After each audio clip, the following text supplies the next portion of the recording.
Shalom, salve, salam sejahtera untuk kita semua. Perkenalkan, nama lengkap saya Katarina Anastasia Kristanti Wuwur. Saya berasal dari Kabupaten Lembata, Nusa Tenggara Timur.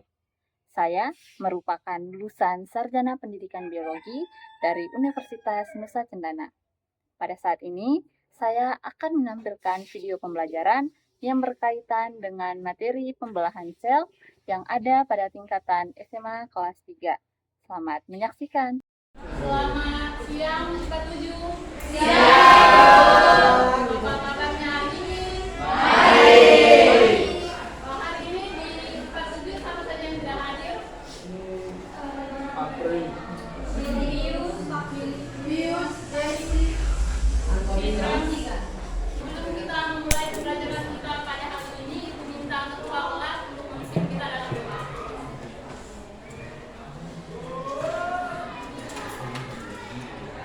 Baik Ibu Guru dan semua, sebelum kita mulai pelajaran kita pada saat kali ini, mari kita berdoa dan saya akan memimpin doa ini dengan adegan pikiran saya sebagai Kristen. Mari kita berdoa. Tuhan Yesus, terima kasih karena dari pagi tadi, Tuhan Yesus bersama-sama dengan kami sampai saat ini. Tuhan, ini tidak saatnya kami akan memulai pelajaran kami dan kami akan berdoa kepada Tuhan. Amin. Terima kasih pada adik yang sudah memimpin doa. Jadi hari ini kita masuk materi terkait dengan pembelahan sel. Tapi sebelum teman kalian mempresentasikan hasil diskusi mereka, Ibu mau memberikan sedikit apresiasi atau pengantar. Nah, jadi pada tahun 1858 ada seorang ilmuwan, dia bernama itu Rudolf Virchow. Nah, Rudolf Virchow ini adalah seorang berkebangsaan Jerman, di mana dia itu mengungkapkan sebuah teori yang dimana teorinya bunyinya itu omniselula e selula.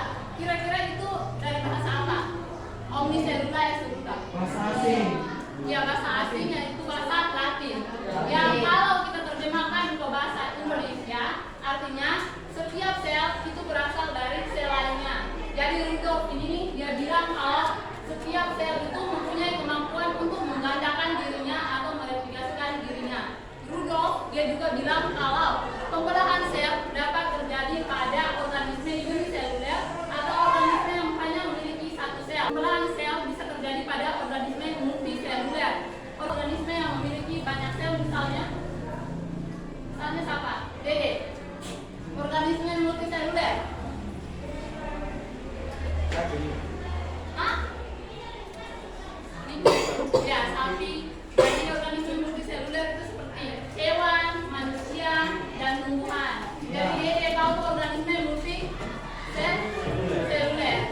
Nah, aku mau tanya, ini kalian pernah mengalami luka tidak? Mungkin karena radang. Kira-kira luka itu lama-lamaan nanti bagaimana? Ya, dia tertutup lagi. Kalau misalnya kalau luka ke tangan ada luka lubang begitu, lama-lamaan kan nanti dia bulat lagi. Kenapa bisa bulat? Karena ada salah satu faktor yaitu pembelahan sel yang terjadi dalam tubuh kita. Nah, misalnya rambut juga kalau kamu potong itu lama-lamaan kan tumbuh. Nah, itu karena ada pembelahan sel. Selanjutnya kita hari ini masuk kepada pembelahan sel, amitosis dan juga mitosis. Nah, pembelahan sel itu ada dua, yaitu pembelahan sel secara langsung, yaitu pembelahan sel amitosis, dan pembelahan sel secara tidak langsung atau mitosis. Nah, selanjutnya Ibu beri kesempatan kepada kelompok 4 yang membawakan materi.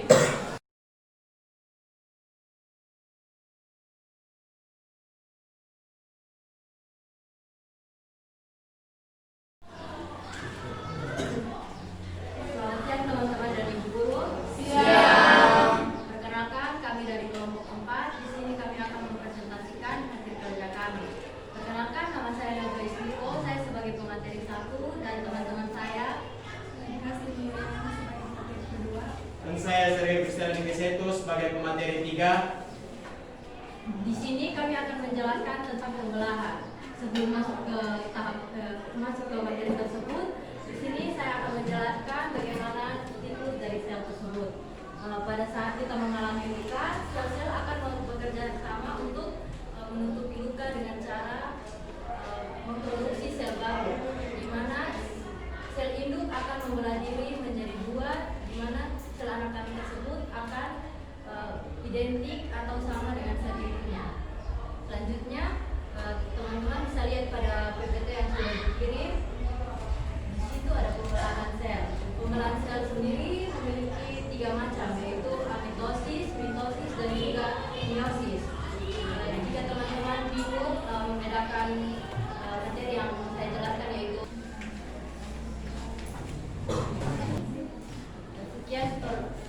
sekian presentasi dari kami. Mungkin ada salah kata, mohon maaf ya.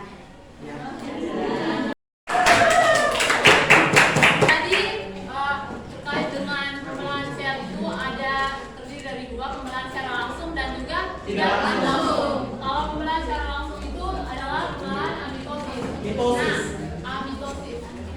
Oh iya. Nah, pembelahan secara langsung ini biasanya terjadi pada organisme uniseluler, di mana organisme uniseluler ini hanya memiliki satu sel.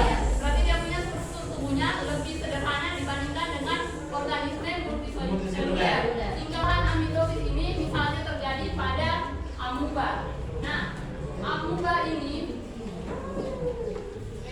dia punya bentuk itu tidak peraturan, ya berubah terus. Nah, bentuk dari amuba yang tidak peraturan ini karena dia tidak memiliki dinding sel yang kaku seperti pada tumbuhan. Kalau tumbuhan kan dia ukuran begitu tetap, kecuali ditebang. Nah, kalau amuba ini dia berubah bentuk karena dia hanya memiliki membran plasma, ini membran plasma yang dia fleksibel atau bisa berubah bentuk. Dia mau melakukan pembelahan sel, bentuknya akan berubah menjadi bulat. Nah, setelah dia membulatkan tubuhnya, proses pembelahan sel amitosis sudah mulai terjadi di sini. Di mana proses pembelahan itu dimulai dari inti sel. Inti sel ini akan setelah dia membelah menjadi 2, di dalam sel ini ada yang namanya cairan kental yang kita kenal dengan sitoplasma. Jadi cairan kental ini dia akan mengikuti pergerakan dari inti sel ini. Dan inti sel ini dia nanti akan bergerak ke arah atas, ke arah bawah. Nah, karena dia mengikuti pergerakan dari inti sel ini, bentuk dari sel ini akan berubah menjadi cekung. Jadi bentuk selnya itu nanti berubah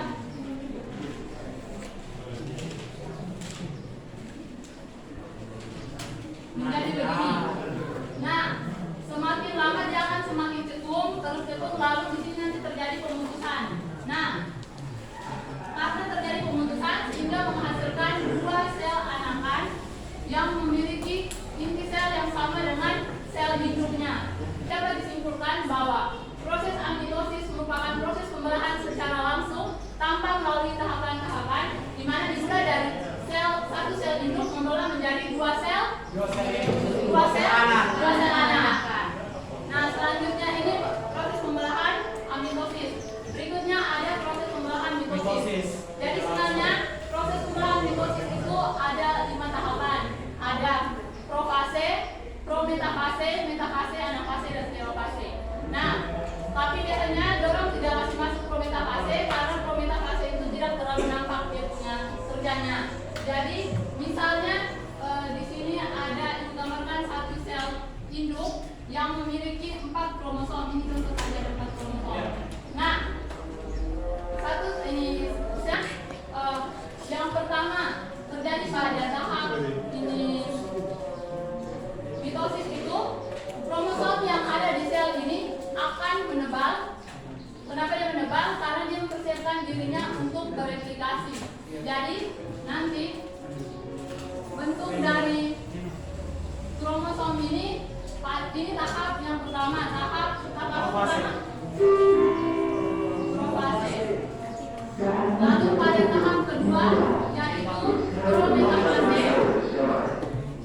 kromosomnya akan mulai terlihat lebih jelas, tidak menganda karena dia bereplikasi tadi di sini.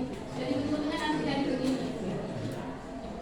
Selanjutnya masuk ke tahap metafase. Pada saat ini juga akan muncul kutub. Jadi akan muncul kutub, ada yang satu di atas, ada yang di bawah. Nanti sel. Nah, jadi nanti dia bentuk begini.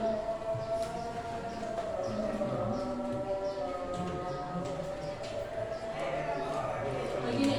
Selanjutnya pada tahap yang berikut, tahap anafase. Pada tahap anafase ini, Kromatin terpisah. kromatin yang sudah berduplikasi ini akan berpisah, ditarik ke arah kutub yang berlawanan. Karena benang spidal ini dia punya fungsinya untuk menarik kromosom, sehingga nanti Dia mengalami pembolangan. kromosomnya akan Karyopnises. tertarik ke dua kutub yang berlawanan. Jadi seperti ini.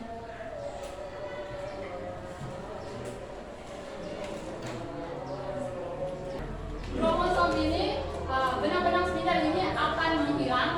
Nanti dia menghilang, lalu kromosom ini akan kembali lagi ke bentuk semula, semakin menebal kembali. Tahap ini akan terbentuk lagi selaput membran ini, selaput yang membungkus kromosom ini. Jadi nanti akan terbentuk lagi begini. Lalu nanti pada tahap tahap ini, cairan sitoplasma yang ada di dalam inti sel ini, cairan kental yang ada dalam inti sel ini, dia akan bergerak mengikuti inti sel ini. Jadi nanti dia akan cekung begini lagi, lalu terbagi, terputus, lalu menjadi dua sel anakan yang membawa jumlah kromosom sama dengan sel induknya.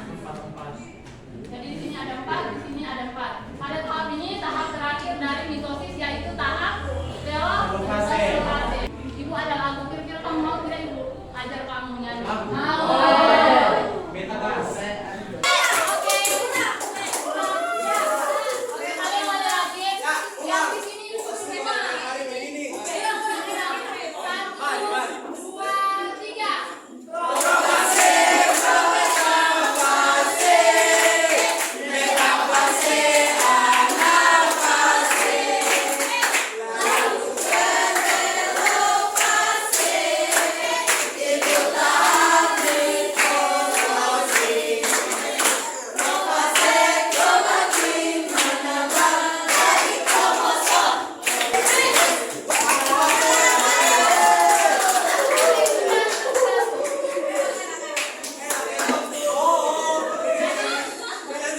Kita tuju.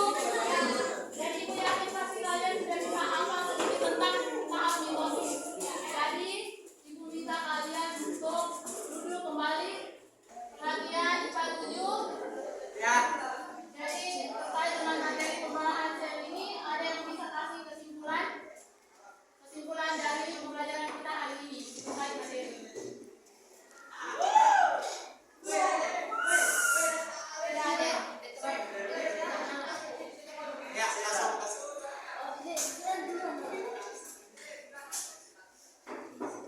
Oke, baik, dari pembelajaran kita pada siang hari ini, saya bisa mengambil kesimpulan yaitu pembelahan mitosis yaitu pembelahan yang dilakukan secara langsung atau tanpa melalui proses. Oke, kita tepuk tangan. Ada lagi yang mau memberikan kesimpulan? Pas. Jadi kalian sudah tahu apa itu pembelahan amitosis, yaitu pembelahan secara langsung. Pembelahan mitosis secara langsung. Ya. Jadi pembelajaran kita hari ini sampai di sini. Meminta adik sekretaris adik Naira, demikian.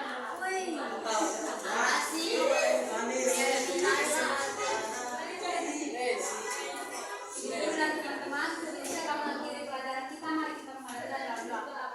Yang baik, terima kasih Tuhan atas tuntunan dan penyertaan-Mu. Engkau telah menuntun dan menyertai kami dari awal kami memulai dengan pembelajaran kami hingga pada dapat berakhir dengan baik. Kiranya apa yang telah kami pelajari pada hari ini boleh menjadi bekal untuk masa depan kami ke depan. Tidak hanya kami hanya dalam